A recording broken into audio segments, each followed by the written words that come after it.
start this pig up.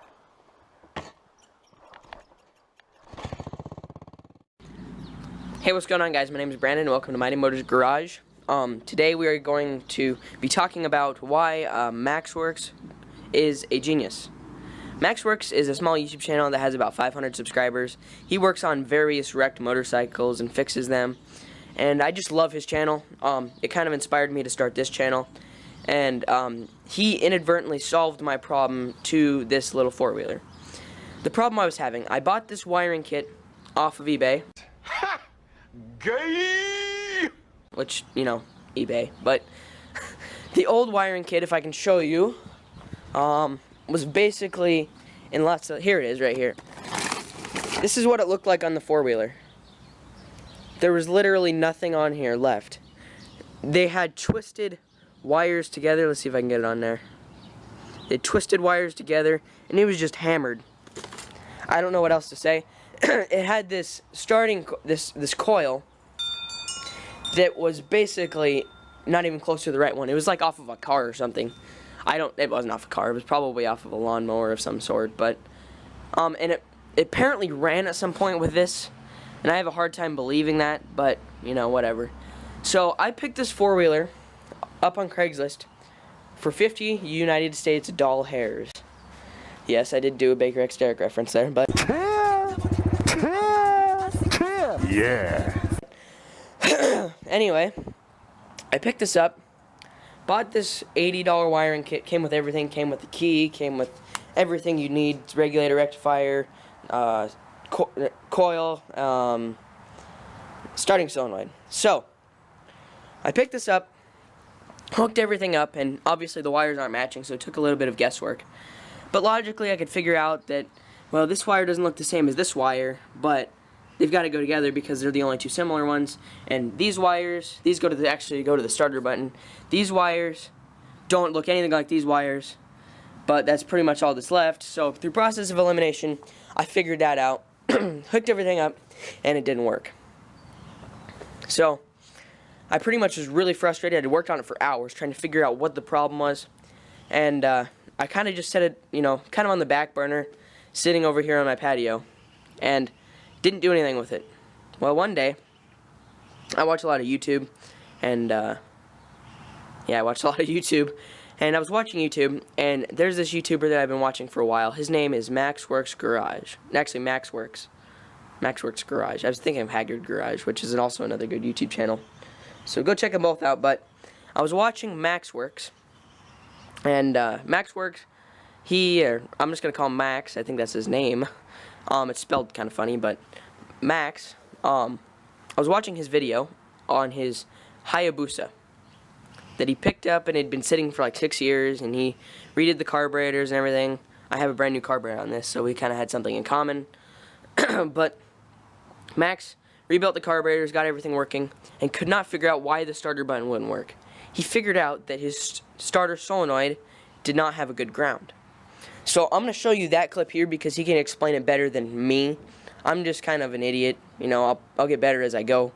But I think he explains it the best using these little leads. So I'm going to put that in here. And so yeah, watch that video, and then I'll be back afterwards. Now, back over here, I have installed our new ignition module, and for that I had to take basically everything off. And then generally speaking, these won't fit without having to raise the triple a little bit. So you can see I undid these guys and this guy right here, and I finally got that slid in and tightened in. So now what we're going to do is I'm actually going to put a lot of this back together, but the next step is we got to figure out what's going on, why the starter button doesn't work. And so hopefully now with all the wiring exposed, we can kind of figure out if it's a short wire or what the deal is. But it also gives us an opportunity to clean everything up a little better. Obviously I haven't done that yet. We still need to do an oil change and flush all the brakes and stuff, but it's always a good idea to pull all the plastics off just to see what you're working with. Alright, now that the oil change, brakes flush, figure out what's going on with our relay. So generally speaking, the first thing you want to start with is cleaning out this with contact cleaner. A lot of times bikes sit, little critters like to live in there, blow all that shit out. So that didn't solve my problem, so I followed the harness down here, and I was like, alright, well, let's clean out this connection. So we did that. Then I pinged the green, it's always a green and yellow wire on Suzuki's that goes to the starter relay. So we pinged that to here, and what I did was I tried to jump the relay. So basically, right? So that fires right up. So we know the relay itself works. However, if I disconnect, this is a ground. All this is supposed to do is go to ground. If I disconnect that from the ground of the battery, switch doesn't work. But if we reconnect this, all of a sudden it does work. So we know that the issue is here on the ground side. And so now we got to trace this wire back and figure out where it goes to. And if we can do that, we will just cut it and ground it manually. I've done that before. Sometimes there's a little piece of wire somewhere that's pinched or crimped or something, and you just take it and you solder on a piece and then you ground it, and it takes care of all your problems and doesn't really negatively affect anything because it's just the ground circuit to the bike chassis anyway. Alright guys, well I am back after that lovely video that you watched from Makswerks. I watched that video and I was laying in bed. It was probably 10 o'clock at night, and I watched that video, and my immediate reaction was, oh my gosh.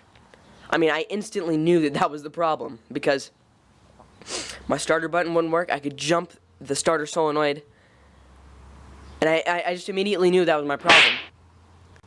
And I was just face palming and smacking myself on the forehead and doing all those terrible things. But basically, guys, I want you to go check out his channel, because Makswerks really is a good YouTuber, and I want him to become a very large YouTuber. He makes really good videos and does really good explanations, like you guys actually just saw. So, yeah, that's pretty much all I have to say. There's going to be more videos to come on this little four-wheeler, like fixing the plastics and just doing a bunch of other little things. So yeah, guys, if you enjoyed this video, please hit that like button down below. And yeah, if you want to see more videos like this, subscribe to me, and especially because this video is for Makswerks, go subscribe to Makswerks. Just do it, because he does videos on cars and stuff, and he's taught me a lot. And you know, just go check out his channel, and that's the main point of this video. So have a great day, guys.